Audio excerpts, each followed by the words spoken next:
Эми эң чоң көйгөйлүү маселелердин бири болгон бизде өзүңүздөр жакшы билесиздер, транспорт маселеси, общественный транспорт. Ошол жөнүндө сиздерге бир аз информация берип кетейин. Шаарда чынында эле транспорт маселеси, пробка маселеси сиздер жакшы билесиздер, өтө чоң маселелердин бири.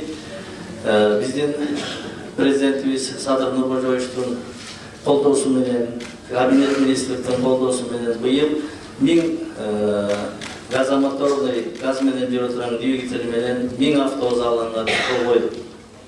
Мына буйруса быйыл андан тышкары Европейский банк развития менен, Азиатский банк развития менен биз дагы проекттерибиз бар. Ал жөнүндө сиздерге былтыр жолукканда да мен айткам. Мына ошол автобустардын келе турган убагы өзүнүн процедурасы менен быйылга келип атат. Şu жылдын аягына чейин 800 автобус келет деп биз пландап атабыз, буюрса келет. Мына өткөндө теледен көрдүңүздөр, президентибиз Садыр Нуркожоевич ошол заводду өзү барып көрүп келди.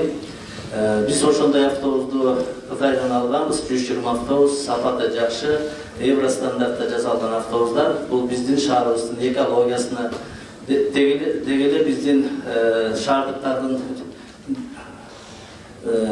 жумуштарына жеткенге, шаарга кызмат кылганга, пробка маселесин чечкенге, экология маселесине бул абдан тийиштүү чоң маселе. Şu transport маселесин абдан көп көтөргөнсүздөр. Бүгүн дагы şu жолугушууларда башка райондордо суроо берип атат. Мына жерге бизде микроавтобустар келбей жатат. Бул жерге биздин көчөлөргө жеткен жок. Муну узартып бериңиздер, могу маршрут схеманы өзгөртүп бериңиздер деп суроо талаптар болуп атат. Сиздерде де ошондой маселелер бар деп ойлойм. Буюрса жаңы маршрутный схема разработка болду. Биздин окумуштуулардын катышуусу менен научный подход кылып ошол схема бирин-бир кайталабагандай кылып, пробка создавать этпей тургандай кылып, биз ушул маршрутный схеманы даярдап атабыз. Ошол келип турган 1000 автобусубузга азыр автобазабызды ремонттук территориясын даярдап атабыз, асфальттап.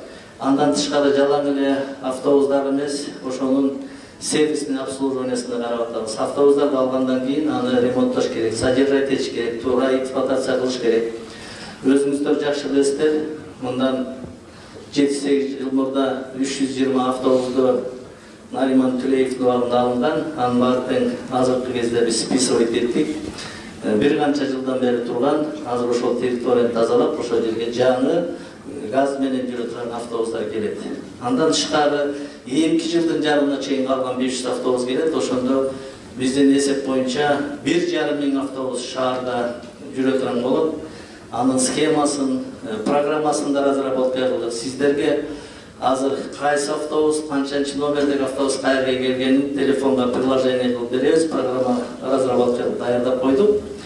Ошол жерден канчанчы автобус, саат канчада, канча мүнөттөн келерин онлайн режимде карап, сотовый телефондон карап автобустар менен пайдалансаңар болот.